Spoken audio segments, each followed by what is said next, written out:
Hey everyone, today I'm going to talk about what makes a great container farm. I'll break it down for you in terms of structure, materials, growing methods, environmental control, lighting, water and nutrients, smart systems, growing techniques, and safety.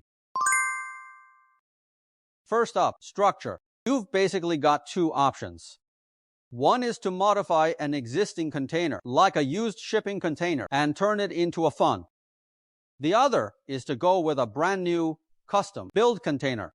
These two are very different. Used containers are usually pretty old. They don't look great, so most people just spray paint the outside and retrofit the interior. But here is the issue. It's really hard to insulate those edges, the pillars, and the door properly. You can't even be sure if the insulation is done well. Another thing, once you modify a used container, you damage its original structure. It used to have a nameplate with certification from a classification society. That's now void. If you try to ship it from China to another country, the shipping company might refuse to carry it. Layout inside is super important. Take our container. For example, it has 5 growing layers. Check it out. First layer, second, third, fourth, fifth. If we're growing lettuce, like romaine, rosa, or loose leaf, we can feed 3,450 plants in here. If the capacity is less, your investment cost per plant goes up, and it takes longer to break even.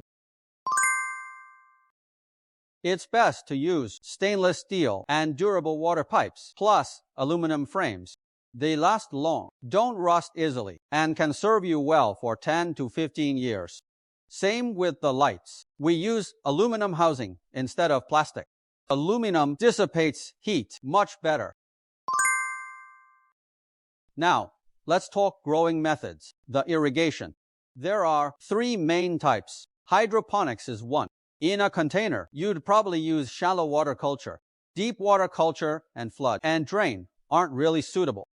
The problem with deep water culture is the channels are tall, so you get fewer layers, not cost-effective.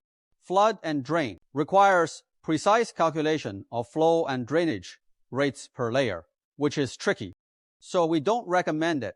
We definitely don't suggest using substrate growing in a container. When you irrigate, water soaks the substrate and evaporates quickly into the air, making humidity super hard to control. Overhead sprinklers are better for growing fodder grass, but not veggies. They make everything wet and messy, and the humidity out of control. What we use most is aeroponics. The advantage is that plants grow really fast this way, much faster than hydroponics or substrate. So, for containers, aeroponics is the way to go.